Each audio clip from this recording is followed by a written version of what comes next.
పిల్లల్ని ఫారిన్ కంట్రీకి పంపించి చదివించడం అనేది మన ఇండియన్ పేరెంట్స్ కి ఒక భయంకరమైన పిచ్చి.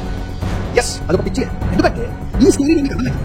అసలు పేరెంట్స్ మెంటాలిటీ ఎలా ఉంది? తన కూతురు డాక్టర్ కావాలా అని కళకణంలో తప్పు లేదు. చాలా అప్పులు తీసుకొని బంగారం తాకట్టే ఇంకా ఇల్లు పైన కూడా తీసుకున్నచ్చు. 15 lakhs అమెరికాకి పోయి ఎంఎస్ చదివేసినట్టు రష్యాకి పోయి మెడిసిన్ చదివితే ఇండియాకి వచ్చి మంచి డాక్టర్ అయిపోరు. My dear buddies, welcome back to Vikas Rachmala Telugu. So ఇవాళ నేను ఒక స్టోరీ చెప్పబోతున్నాను. స్టూడెంట్ వీసా ఇంకా ఫారిన్ కంట్రీస్ లో చదువుకోవడము, పిల్లల్ని ఫారిన్ కంట్రీకి పంపించి చదివించడము అనేది మన ఇండియన్ పేరెంట్స్ కి ఒక భయంకరమైన పిచ్చి. ఎస్, అదొక పిచ్చియే.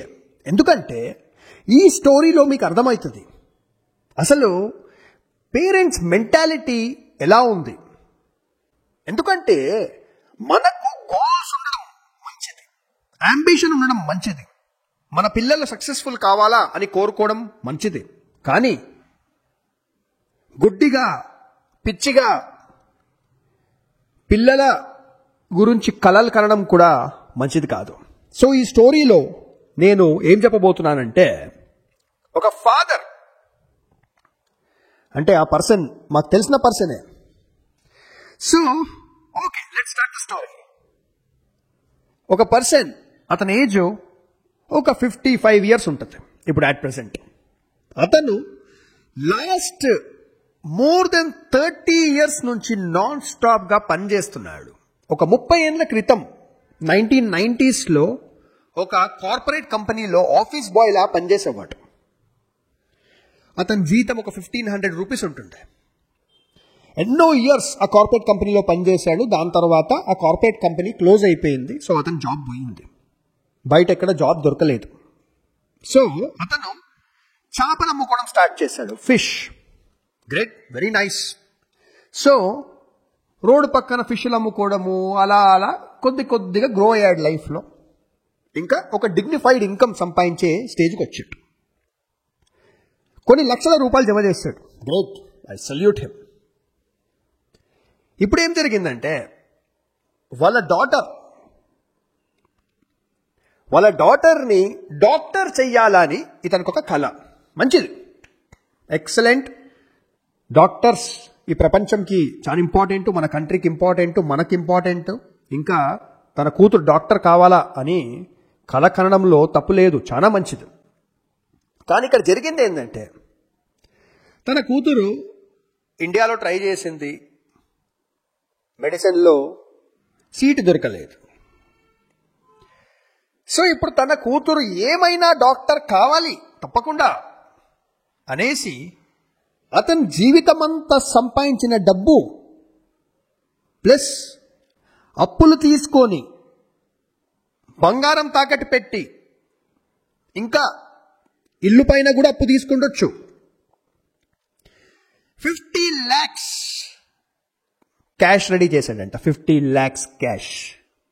వావ్, అది కూడా అంత గ్రేట్. కానీ ఇక్కడ జరిగింది ఏంటంటే ఆ అమ్మాయి మెడిసిన్ చదవనికి రష్యా వెళ్తుందంట. అంటే ఆల్రెడీ వెళ్ళిపోయింది.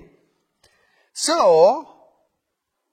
ఇప్పుడు 50 lakhs క్యాష్ జమ చేశాడు కదా, అది ఓన్లీ ఆ అమ్మాయి ట్యూషన్ ఫీజు, అంటే ఆ కాలేజ్కి కట్టే ఫీజు. నెక్స్ట్ ఆ అమ్మాయి లివింగ్ ఎక్స్పెన్సెస్ వగేరా వగేరా, మధ్యలో ఇండియా రావడం పోవడము, అవన్నీ ఎక్స్పెన్సెస్ కలిస్తే ఇంకొక 30-40 లక్షలు అవుతుండొచ్చు. ఎందుకంటే ఇది ఒక 5 ఏళ్ల కోర్స్ ఉంటుంది కదా. సో అవన్నీ ఎక్కడికైనా తెస్తాడు ఇతను మనకు తెలియదు. రష్యాలో నిజంగా అమ్మాయి పార్ట్ టైం జాబ్ చేసుకొని అంత డబ్బు సంపాదించగలుగుతుందా మనకు తెలియదు. ఓకే, అదంతా ఒక మాట. ఇప్పుడు బిగ్గెస్ట్ ఇక్కడ కన్సర్న్, వరీ కావాల్సింది ఏంటంటే మనిషి అమెరికాకి పోయి ఎంఎస్ చదివేసినట్టు రష్యాకి పోయి మెడిసిన్ చదివితే ఇండియాకి వచ్చి మనిషి డాక్టర్ అయిపోడు. ఏంటంటే రష్యాలో మెడిసిన్ చదివిన తర్వాత ఇండియాకి రిటర్న్ వచ్చి మళ్ళీ ఇండియాలో ఎగ్జామ్ ఆ అమ్మాయి పాస్ కావాలి.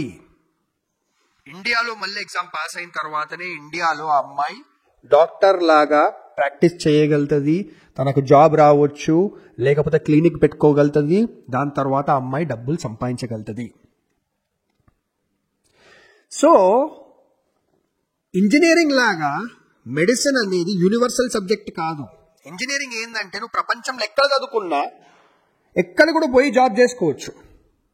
Because engineering is not a licensed profession. గుర్తుపెట్టుకోండి, మీరు మెకానికల్ ఇంజనీర్ కావచ్చు, సాఫ్ట్వేర్ ఇంజనీర్ కావచ్చు, కెమికల్ ఇంజనీర్ కావచ్చు, ఆటోమొబైల్ ఇంజనీర్ కావచ్చు. అది జర్మనీలో చదువుకోవచ్చు, అమెరికాలో చదువుకోవచ్చు, జపాన్లో చదవచ్చు, ఇండియాలో చదవచ్చు.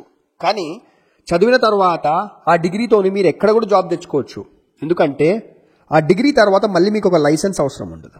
కానీ మెడికల్ ప్రొఫెషన్లా ఒక మనిషి ఎంబీబీఎస్ చదివిన తర్వాత వాళ్ళు ఏ కంట్రీలో అయితే జాబ్ తెచ్చుకుందాం అనుకుంటున్నారో, ఏ కంట్రీలో అయితే క్లినిక్ పెట్టుకుందాం అనుకుంటున్నారో అక్కడ వాళ్ళు మళ్ళీ లైసెన్స్ తీసుకోవాలి, అక్కడ ఎగ్జామ్స్ మళ్ళీ పాస్ కావాలి.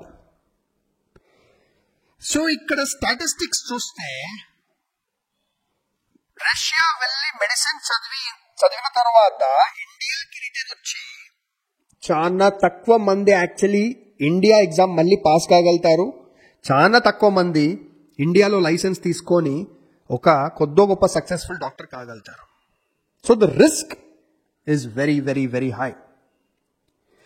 సో ఇక్కడ ఒక బాగా డబ్బున్న మనిషి, ఎవరి దగ్గర కోట్ల రూపాయలు ఉన్నాయి, అతను ఏముందిలే 50 లక్షలు 70 లక్షలు కోటి రూపాయలు పోని మా అమ్మాయిని రష్యా పంపిస్తా, చదివిస్తా, పేరుకైతే డాక్టర్ అయిపోతుంది కదా, ఇండియాకి వచ్చి జాబ్ చేసినా చేయకపోయినా నాకేం ఫరక్ పడుతుంది, ఇలాగో మా దగ్గర చాలా డబ్బు ఉంది కదా, సొసైటీలో చెప్పుకోనికి మా కూతురు డాక్టరు అని చెప్పుకోనికైతే ఒక స్టాంప్ ఉంటుంది కదా అని బాగా రిచ్ ఫాదర్ అనుకోవచ్చు.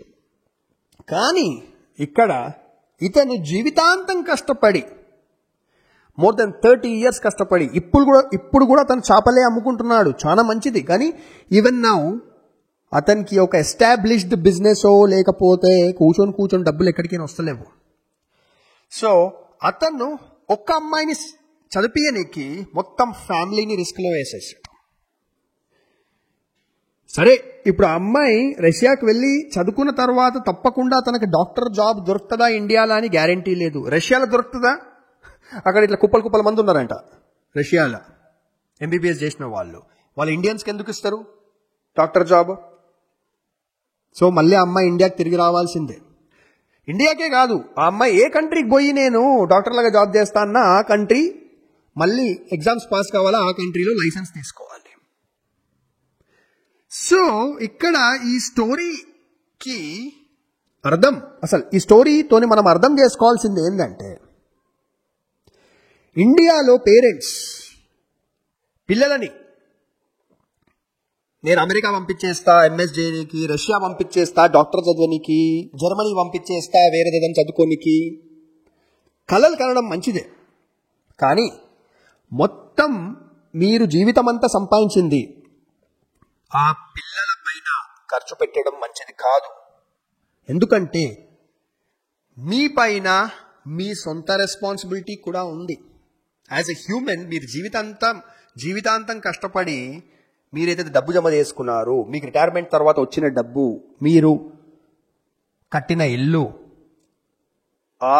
అవిటిని రిస్క్లో పెట్టకండి. First as a human protect your self.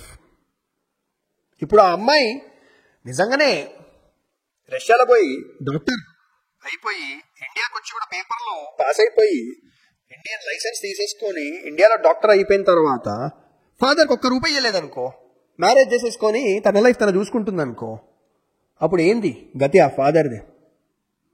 ఒక 55 ఏజ్లో ఇప్పుడు అతను ఏం చేస్తాడు? మళ్ళీ అతను చేపలు అమ్ముకుంటూ సచ్చేదాకా బ్రతకాల్సిందే. ఇంకా అతను ముందన్న ఒక 30-40 ఏజ్లో ఉన్నప్పుడు ఆయనకు ఫిజికల్ ఎనర్జీ ఎక్కువ ఉండే, ఇప్పుడు ఫిజికల్ ఎనర్జీ ఇంకా తగ్గిపోతుంది డే బై డే. సో మళ్ళీ అతను అంత డబ్బు ఎప్పుడూ సంపాదించలేడు. అతని దగ్గర ఆ డబ్బు ఉండుంటే అతను ఫిక్స్డ్ డిపాజిట్ పెట్టుకోనో ఏదన్నా చేసి ఇంట్రెస్ట్తో ఒక డిగ్నిఫైడ్ లైఫ్ బ్రతుండే. సో ఇలాంటి స్టోరీస్ చాలా ఉన్నాయి ఎక్కడైతే పేరెంట్స్ పిల్లల్ని చదివియనికి బయట కంట్రీ పంపించడానికి చదివించడానికంటే ఇండియాలో చదివించడంలో ప్రాబ్లం లేదు. ఇండియాలో చదువు చాలా ఎకనామికల్, చాలా తక్కువ డబ్బులో ఇండియాలో చదవచ్చు. దాని గురించి మనం వేరే వీడియో తయారు చేద్దాం ఇంకొకటి. సో ఇలా పేరెంట్స్ పిల్లల్ని వేరే కంట్రీ పంపించి చదివిస్తాము అనే ఒక పిచ్చి ఆశ పెట్టుకొని కరెక్ట్ రీసెర్చ్ చెయ్యకుండా, ఎందుకంటే most of these parents research ఏం చెయ్యరు. రష్యా పోయి చదివేస్తే మా అమ్మాయి డాక్టర్ అయిపోతుంది, ఇండియాకి వచ్చి పెద్ద సర్జన్ అయిపోతుంది అనుకుంటున్నాడు. కానీ దాంట్లో ప్రోస్ అండ్ కాన్స్ ఏంటి, పాజిటివ్స్ నెగిటివ్స్ ఏంటి, అడ్వాంటేజ్ డిసడ్వాంటేజ్ ఏంటి, ఛాలెంజెస్ ఏంటి అతను రీసెర్చ్ చేయలేదు. ఇప్పుడు ఇక్కడ ఐఎమ్ సారీ కానీ ఆ అమ్మాయి కూడా చాలా సెల్ఫిష్గా బిహేవ్ చేస్తుంది. ఆ అమ్మాయి అన్న ఒక్కసారి ఆలోచించిందా, నేను ఇప్పుడు మా ఫాదర్ సంపాదించిన డబ్బంతా తీసుకొని రష్యా వెళ్ళిపోయి చదువుకుంటే ఇప్పుడు నేను రేపటి దినం డాక్టర్ కాలేకపోతే మా ఫాదర్ పరిస్థితి ఏంటి, మా ఫ్యామిలీ పరిస్థితి ఏంటి, మా మదర్ పరిస్థితి ఏంటి అని ఆలోచించిందా? ఒక్కసారి కూడా ఆలోచించలేదు. రిస్కులు తీసుకుంటే మన సొంత డబ్బుతో రిస్కులు తీసుకోవాలి, ఏజ్ అయిపోయిన పేరెంట్స్ డబ్బుతో కాదు. ఇంకా నేను ఇంకొక పాయింట్ ఎప్పుడు చెప్తుంటా, పేమెంట్ షీట్లు. ఇండియాలో కూడా చాలా మంది పిల్లలకి ఇంజనీరింగ్లో సీట్ రాకపోతే లక్షలు 20 లక్షలు 30 లక్షలు కట్టి పేమెంట్ సీట్లు ఇప్పిస్తారు.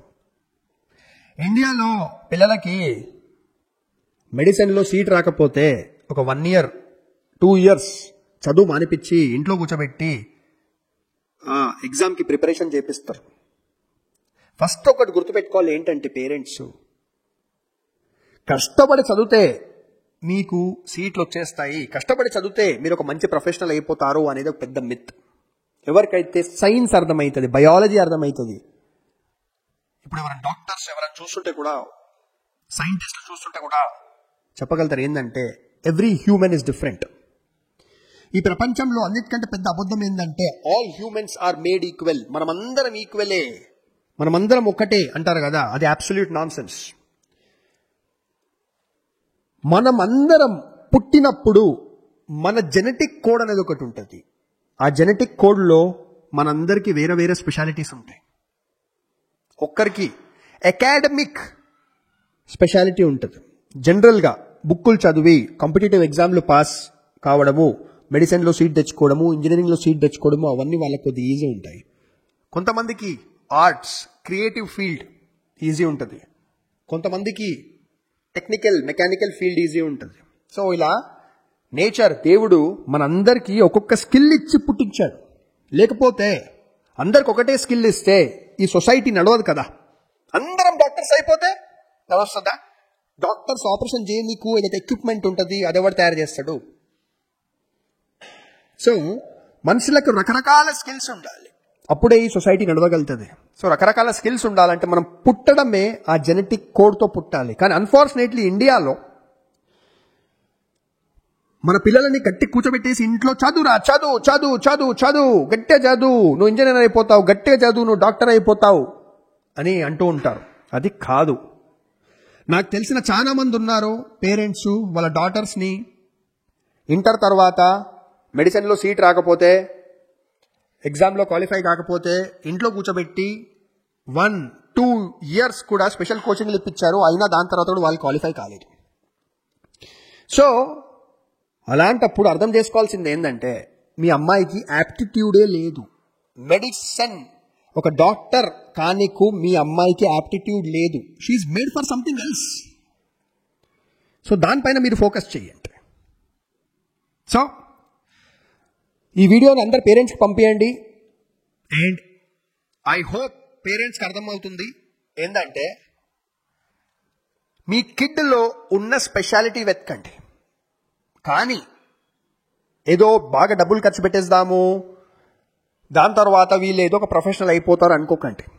ఎందుకంటే ఏ మనిషి అయితే ఇండియాలో మెడిసిన్లో సీట్ తెచ్చుకోలేడు ఆ మనిషి మంచి డాక్టర్ అయి కాలేడేమో. ఎందుకంటే డాక్టర్ అయ్యి ఆ మెడికల్ ఫీల్డ్లో ప్రాక్టీస్ చేసే యాప్టిట్యూడే ఆ మనిషికి లేదేమో, గుర్తుపెట్టుకోండి. So that's it friends. ఈ స్టోరీ గురించి, ఈ ఐడియాలజీ గురించి, ఈ థాట్ ప్రాసెస్ గురించి మీరు ఏమనుకుంటున్నారు కామెంట్ సెక్షన్లో రాయండి. అండ్ ఈ వీడియోని పేరెంట్స్కి ఫార్వర్డ్ చేయండి. ఈ ఛానల్ని సబ్స్క్రైబ్ చేయండి, లైక్ కొట్టండి. Take care, bye.